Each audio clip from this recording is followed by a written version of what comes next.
Inilah Injil Yesus Kristus menurut Santo Yohanes. Dimuliakanlah Tuhan. Pada hari pertama minggu itu, pagi-pagi benar ketika hari masih gelap, pergilah Maria Magdalena ke kubur itu, dan ia melihat bahwa batu telah diambil dari kubur. Ia berlari-lari mendapatkan Simon Petrus dan murid yang lain yang dikasihi Yesus dan berkata kepada mereka, "Tuhan telah diambil orang dari kuburnya, dan kami tidak tahu di mana ia diletakkan." Maka berangkatlah Petrus dan murid yang lain itu ke kubur. Keduanya berlari bersama-sama, tetapi murid yang lain itu berlari lebih cepat daripada Petrus sehingga lebih dahulu sampai di kubur. Ia menjenguk ke dalam dan melihat kain kapan terletak di tanah. Akan tetapi ia tidak masuk ke dalam. Maka datanglah Simon Petrus juga menyusul dia dan masuk ke dalam kubur itu. Ia melihat kain kapan terletak di tanah, sedang kain peluh yang tadinya ada di kepala Yesus tidak terletak dekat kain kapan itu, tetapi agak di samping di tempat yang lain, dan sudah tergulung. Maka masuklah juga murid yang lain yang lebih dahulu sampai di kubur itu, dan ia melihatnya dan percaya. Sebab selama itu mereka belum mengerti isi kitab suci yang mengatakan bahwa ia harus bangkit dari antara orang mati.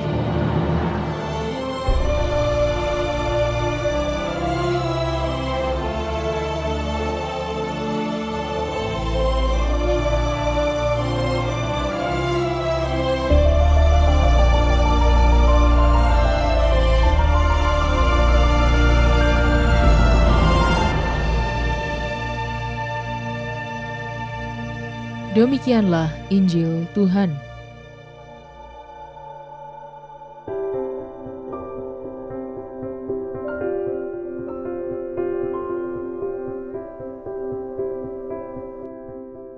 Hidup baru dalam Kristus. Renungan oleh Romo Simontaat Okar. Setiap tahun kita merayakan Paskah. Pertanyaannya adalah, apa makna Paskah untuk kita? Dalam perjanjian baru, Allah menyelamatkan dunia justru dengan darah putranya sendiri. Paskah Kristus adalah sebuah tanda kasih Allah yang luar biasa. Sebuah kurban yang teragung dan satu-satunya. Kita merayakan Paskah sebagai puncak perayaan iman.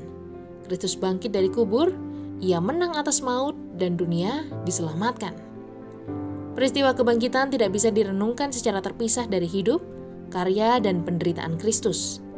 Kristus yang kebangkitannya kita rayakan adalah Dia yang sungguh ada dalam sejarah keselamatan umat manusia.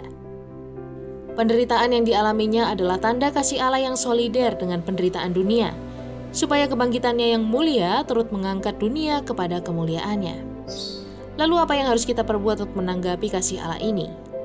Seperti Yesus yang telah memberikan dirinya bagi kita juga dipanggil untuk saling memberi. Dia telah mengorbankan dirinya. Demikian juga kita dipanggil untuk menjadikan hidup kita sebagai korban bagi Dia dan bagi sesama. Maka hidup orang Kristiani adalah sebuah proses untuk menjadi serupa dengan Dia. Jalan untuk sampai pada transformasi tidaklah mudah. Yesus meminta kita memikul salib. Dengan memikul salib kita belajar untuk mengosongkan diri, belajar untuk berpasrah, berkorban, memberikan diri dan melayani. Kebangkitannya menampakkan kemegahan kasih-Nya, kasih yang sempurna yang tidak menghendaki supaya setiap orang yang dikasihinya binasa. Kebangkitannya mengajarkan kita bahwa setiap pengorbanan dan pemberian diri tidak akan berakhir sia-sia. Selamat menikmati menu hari ini.